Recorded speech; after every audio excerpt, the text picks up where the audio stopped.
What's up guys, in this video I'm going to show you that how you can turn off autoplay of YouTube in your home screen.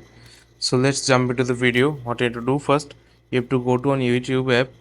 After going to YouTube, what you need to do, you have to go to on the settings option in the top right corner. First you have to click on your profile, then you have to click on settings in the top right corner.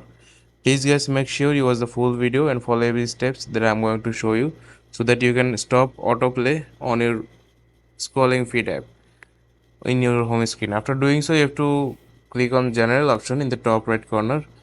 Otherwise, here is the another option. You can see here is an option called autoplay. Then if your autoplay is turned on, this option is turned on, you have to turn this option off just like this. And after that you have to click on general option. After going to general, you can see here is an option called playback in feeds.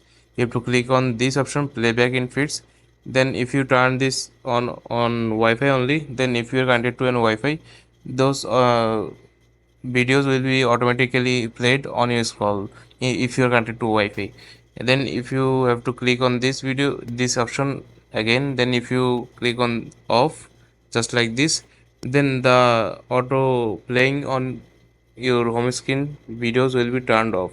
So this is how you can turn off auto playing videos on your home screen. So I hope you find this video helpful, and if you like this video, please subscribe my channel for more video like this. Peace.